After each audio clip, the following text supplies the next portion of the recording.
The year was 1958, and America existed in two versions of itself. There was the America you saw on television, bright and polished, full of promise and Cadillacs, and men in sharp suits singing love songs under spotlights. Then there was the other America, the one that operated in the spaces between the neon signs, where power moved in whispers and handshakes, where certain men controlled entire cities without ever needing to raise their voices. Dean Martin lived in both Americas. On stage, he was a picture of effortless charm, crooning that's Amore to packed houses, making audiences swoon with that lazy, knowing smile. But step off the stage, walk through the velvet curtains into the private dining rooms of his upscale restaurant on the north side of the city, and you'd find a different Dean Martin entirely. Here, he was something else. Not quite a gangster, not quite legitimate, but somewhere in that gray area where power accumulates when you're smart enough, connected enough, and disciplined enough to build it. Dean Martin's territory stretched across 6 city blocks. His restaurant was a crown jewel, all mahogany and brass and white tablecloths. The kind of place where senators ate dinner 3 tables away from bookmakers, where everyone understood the rules without them ever being spoken. And Dean's rules were simple, elegant even. No chaos, no public displays, no betraying the people under his protection. And absolutely, under no circumstances, never harm children. That last rule wasn't just policy. It was personal. Dean had grown up in Steubenville, Ohio, watching his mother work herself to exhaustion in a factory, watching neighborhood kids go hungry while their fathers drank away paychecks or disappeared entirely. He'd seen what happened when children had no one to protect them. He'd been one of those children once, before he learned to sing, before he learned to smile that made people trust him, before he built this careful empire of influence and fear. So when it came to children, Dean Martin had a line. Cross it. And it didn't matter who you were connected to or how much money you had. You answered to him. It was a Thursday evening in early October when everything changed. Dean had spent the afternoon in his private office above the restaurant, handling the routine business that kept his world running smoothly. A dispute between 2 of his associates, resolved with a few calm sentences and a handshake. A shipment that needed to arrive at a specific warehouse by midnight. A police captain who needed a discreet envelope to forget about a minor incident in the warehouse district. Standard operations, the kind of work that required attention but not concern. By 7 o'clock, Dean was done. He straightened his tie, buttoned his perfectly tailored jacket, and descended the back stairs into the alley behind the restaurant. His driver, Tommy, was waiting by the black Lincoln Continental, motor running. 2 of Dean's men, Marco and Vincent, stood nearby, always present, always watchful. It was supposed to be a quiet exit, a routine evening. Dean had a performance at the club across town in 2 hours. Just enough time to go home, change into his stage clothes, maybe have a drink to smooth out the day's edges. That's when he felt it. A small hand, hesitant and shaking, pressing something into his palm. Not a gun, not a knife, not a threatening gesture. A crumpled $5 bill. Dean stopped walking. Marco and Vincent moved instantly, hands inside their jackets, eyes scanning for threats. But Dean raised his left hand slightly, the gesture that meant stop, stand down, let me handle this. He looked down. Standing in front of him was a little girl. She couldn't have been more than 7 years old. Her clothes were clean but worn, the kind of hand-me-downs that had been washed too many times. Faded colors that used to be bright. Her shoes were too big, probably donated from somewhere, laces tied in uneven loops. But it was her face that stopped Dean completely. She had enormous brown eyes filled with a kind of desperate courage. The look of someone who knows they're taking a terrible risk but has no other choice. Her hands were shaking as she held out that $5 bill, fingers gripping it like it was the most valuable thing in the world. "This is all I have," she said, her voice barely above a whisper but steady. So steady it broke Dean's heart. "Please help my mom." The world seemed to slow down. Traffic sounds faded. The city's constant hum became distant. Dean was aware of Marco and Vincent tensing, confused by this development, unsure how to handle a threat that wasn't a threat, a situation that didn't fit any of their training or experience. Dean did something he almost never did in public. He knelt down slowly, carefully, until he was at the girl's eye level. His knees touched the dirty concrete of the alley. His expensive suit would need cleaning. None of that mattered. "What's your name?" he asked, his voice gentle in a way that would have shocked anyone who'd only heard him negotiate business deals. "Sophie," she said. "Sophie Chun. I'm 7. "Sophie," Dean repeated, giving her name weight, respect. "Where are your parents?" The girl's lower lip trembled, but she didn't cry. Dean recognized that strength. He'd seen it before in children who'd been forced to grow up too fast, who'd learned that tears didn't help, that you had to be strong even when you were terrified. "My daddy died last year," Sophie said. "He worked at the factory. There was an accident with the machines. Mommy said he didn't suffer, but I heard her crying every night for months." Dean nodded slowly, saying nothing, letting her continue. 3 days ago, some men came to our apartment. They said Mommy owed them money from before Daddy died. They said Daddy borrowed money and didn't pay it back. Mommy tried to explain that we didn't have anything, that she was working 2 jobs but barely making rent, but they didn't listen. Sophie's hands were still shaking, still gripping that $5 bill. Dean noticed something else now. There were bruises on her knuckles, small dark marks that looked recent. "They took her," Sophie continued, her voice getting quieter, like she was afraid someone might hear. "Right in front of me, one of them grabbed Mommy and dragged her to a white van with no windows. When I tried to stop them, when I tried to hold on to Mommy's hand, one of the men pushed me down. That's how I got these." She showed Dean her bruised hands, palms scraped raw, knuckles purple-black. "I went to the police," Sophie said, and Dean saw something flicker in her eyes. "Fear." The officer at the desk. He looked at me and said there was nothing they could do. He said people disappear all the time in this city, especially people who owe money to the wrong people.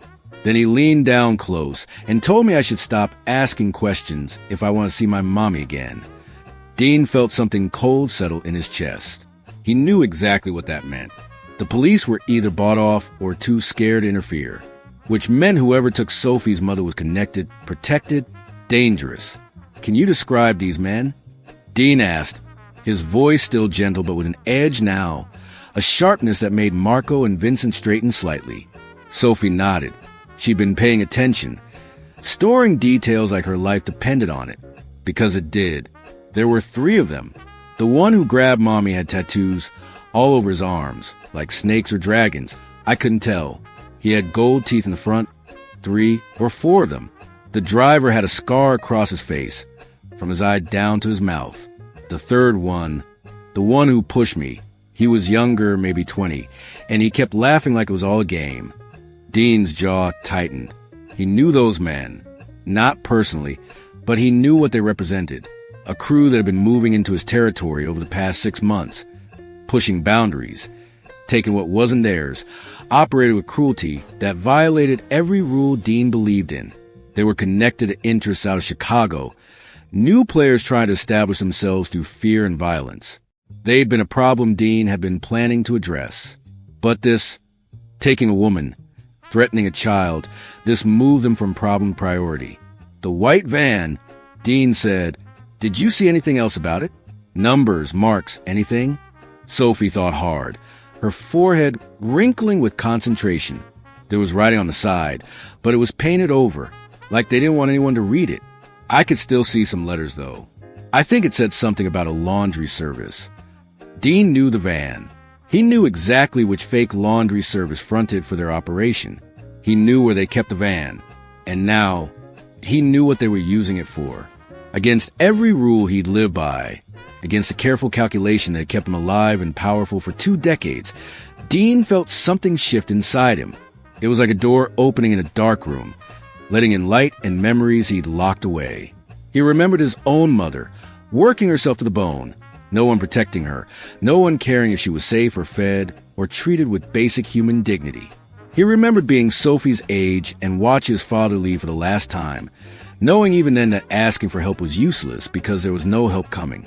He'd built his power, his territory, his entire life around a simple principle: protect what's yours. And somewhere along the way, he decided that children, all children, were his to protect, even the ones he'd never met, especially them. Dean reached out and carefully, gently, took the $5 bill from Sophie's trembling hands. He folded it once precisely and slipped it into his inside jacket pocket, right over his heart. "Sophie," he said, and his voice carried a weight that made her stand straighter, that made her feel, perhaps for the first time in 3 days, like someone was actually listening. "I need to ask you something important, and I need you to think carefully before you answer. Can you do that?" She nodded, those enormous brown eyes locked on his. "What do you want me to do?" Dean asked. "Not what you think I should do, not what someone told you to say. What do you want?" Sophie didn't hesitate. The answer came out clear and strong, like she'd been holding it inside her for 3 days, waiting for someone to finally ask. "I want you to bring my mom home." 4 words. Simple, impossible, completely non-negotiable. Dean Martin stood up slowly, his knees cracking slightly, making him aware of his age, his mortality, the fact that he was getting too old for this kind of thing. But age didn't matter. Mortality didn't matter. What mattered was standing in front of him, 7 years old, offering everything she owned, asking him to do the impossible. "Marco," Dean said, not taking his eyes off Sophie. "Take Sophie to Giuseppe's corner store 3 blocks east. Tell Giuseppe she's under my personal protection. She stays there, safe, until I come back. Nobody talks to her. Nobody goes near her. Nobody even looks at her wrong." "Clear. Clear, boss," Marco said, already moving. Dean knelt down one more time, meeting Sophie's eyes. "Your mother will be home tonight," he said, and it wasn't a promise. It was a fact, stated with the same certainty that the sun would rise tomorrow. "My word on it." "Your word?" Sophie asked, confused by the formality. "My word is the most valuable thing I own," Dean explained. "More valuable than money, more valuable than power. When I give you my word, Sophie, it means I will do what I say or die trying. Do you understand?" She nodded solemnly. "Then I give you my word. Your mother comes home tonight." Marco led Sophie away gently, his huge hand barely touching her shoulder, protected without being frightening. Dean watched them disappear around the corner, then turned to Vincent. "Call everyone," Dean said, his voice different now. Colder, the voice he used when decisions had been made and consequences were irrelevant. "Mickey, Sal, the Russo brothers, everyone we trust. Tell them we have a situation that requires immediate resolution. 1 hour, the warehouse on 5th Street. What about your performance tonight, boss?" Vincent asked. "The club sold out." "Cancel it," Dean said. "Tell them I'm sick. Tell them whatever you want. Tonight, I have more important work." Within 45 minutes, Dean's most trusted men assembled in the warehouse. These weren't thugs or enforcers. These were professionals, men who'd been with Dean for years, who understood that his word was law and his protection was absolute. Dean laid out the situation in 3 sentences. A woman kidnapped, a child alone, the crew responsible. "This ends tonight," Dean said simply. "We find her, we bring her home, and we make sure this crew understands they cross a line that doesn't get uncrossed." The men nodded. No questions, no hesitation. When Dean Martin said something ended, it ended. What followed was a masterclass in organized efficiency.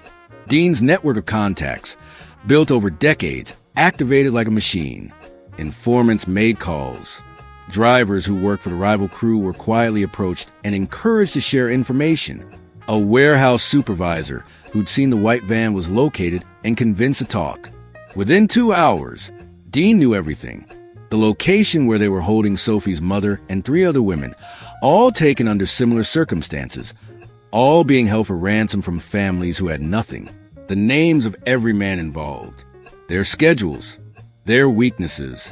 Dean didn't personally participate in what came next. He didn't need to.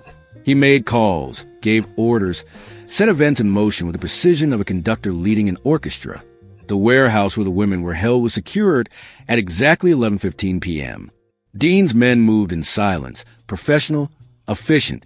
The guards were neutralized before they could raise an alarm. The women were found in a locked room in the back, frightened but unharmed. Sophie's mother, a thin woman with Sophie's eyes, was terrified when the door opened. Then she saw who it was, saw the respect in how they treat her, heard them call her ma'am, and explained that Mr. Martin had sent them, that she was safe now, that her daughter was waiting. The men responsible for the kidnapping were dealt with permanently, efficiently, in ways that left no trace, no evidence, no possibility of them crossing anyone's lines ever again. Their operation was dismantled, their assets seized, their very existence erased from the city as if they'd never been there at all. By 11:45, it was over. Dean Martin walked into Giuseppe's corner store at 3 minutes past midnight. The bell above the door chimed softly. Giuseppe stood behind the counter, protective, a baseball bat within easy reach, even though he knew Dean's men were stationed outside.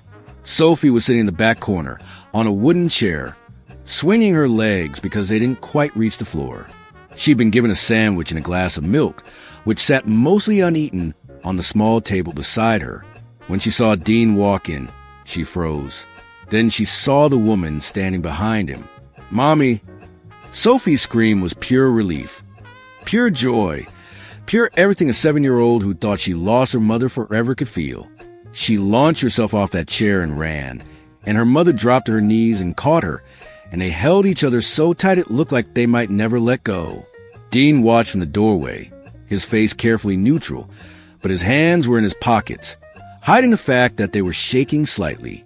He'd seen a lot in his life, done things that would haunt him until his dying day. But watching this reunion, watching a child get her mother back, that was something different. Sophie's mother looked up at Dean over her daughter's shoulder, tears streaming down her face. "Thank you," she whispered. Inadequate words were impossible debt. "I don't know how to thank you." "You don't have to," Dean said simply. "Just take care of your daughter." Sophie finally pulled back from her mother and turned to Dean. He knelt down one last time that night, knees protesting more than before, and reached into his inside jacket pocket. He pulled out the crumpled $5 bill, carefully unfolded it, and placed it in Sophie's hand, closed her small fingers around it. "Payment refunded," he said gently. "You already paid me more than enough." Sophie looked confused. "But I don't understand. You brought my mom back. Don't you want the money?" "Sophie," Dean said, his voice soft but serious, "what you gave me wasn't money. What you gave me was trust. You showed me that you believed I could help when nobody else would. You offered me everything you had because you thought I was worth asking. That's a payment I can't accept because it's too valuable. So you keep your $5. Save it, or spend it on something nice for you and your mom. But remember that sometimes the most valuable things we have aren't things at all." Sophie looked at the $5 bill in her hand, then back at Dean. In her 7-year-old way, she was trying to understand something enormous, something about the world and how it worked and who people really were beneath their reputations. "Are you a good guy or a bad guy?" she asked, the question so direct, so innocent. It cut through every defense Dean had. Dean paused. He could have given her a simple answer, the kind adults give children to make things easier to understand. But something about Sophie, about her courage, about what she'd been through, made him want to be honest. "I'm whatever I need to be," he said finally. "I've done good things and bad things. I've helped people and I've hurt people. But tonight, I got to be the good guy. And that's something I'll remember." Sophie seemed to accept this answer in the way children accept truths that adults spend lifetimes trying to understand. She nodded seriously, then did something Dean didn't expect. She hugged him. A 7-year-old girl in worn-out clothes, who'd just gotten her mother back from men, who have killed them both without a second thought, wrapped her arms around Dean Martin's neck and hugged him like he was the most important person in the world. Dean hugged her back, carefully, gently, and let himself feel something he rarely allowed. The simple, uncomplicated goodness of protecting someone who needed it. Years passed.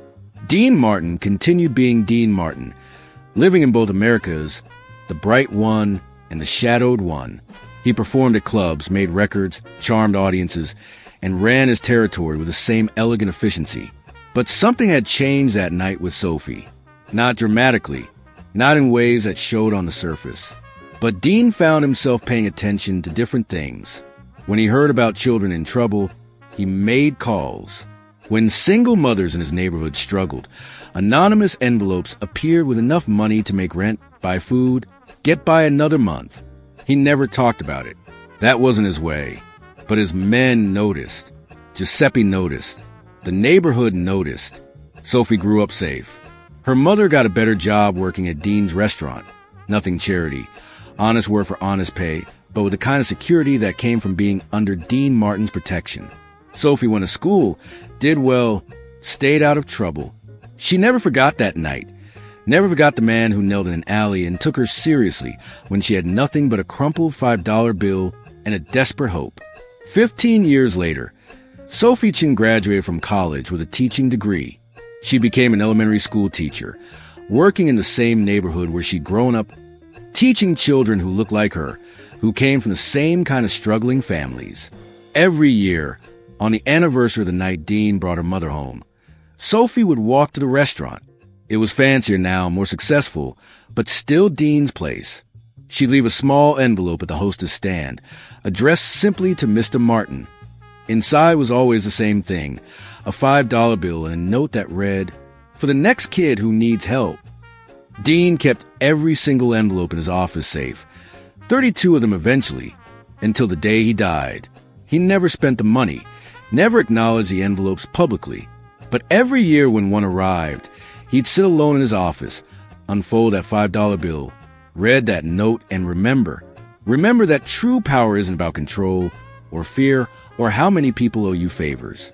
True power is about being the person someone trusts when they have nowhere else to turn. It's about kneeling in an alley and taking a child seriously when everyone else would have walked away. It's about understanding that sometimes the bravest thing in the world is a 7-year-old girl offering everything she has and asking for help. And it's about remembering, always, that beneath the sharp suits and the influence and the carefully constructed empire of fear and respect, what matters most is being the person you needed when you were young and scared and alone. Dean Martin died in 1995. Wealthy, famous, remembered as one of the great entertainers of the 20th century. At his funeral, among the celebrities and politicians and powerful men who came to pay respects, there was a woman in her early 50s, a schoolteacher, who stood in the back and cried quietly. In her hand, she held a crumpled $5 bill.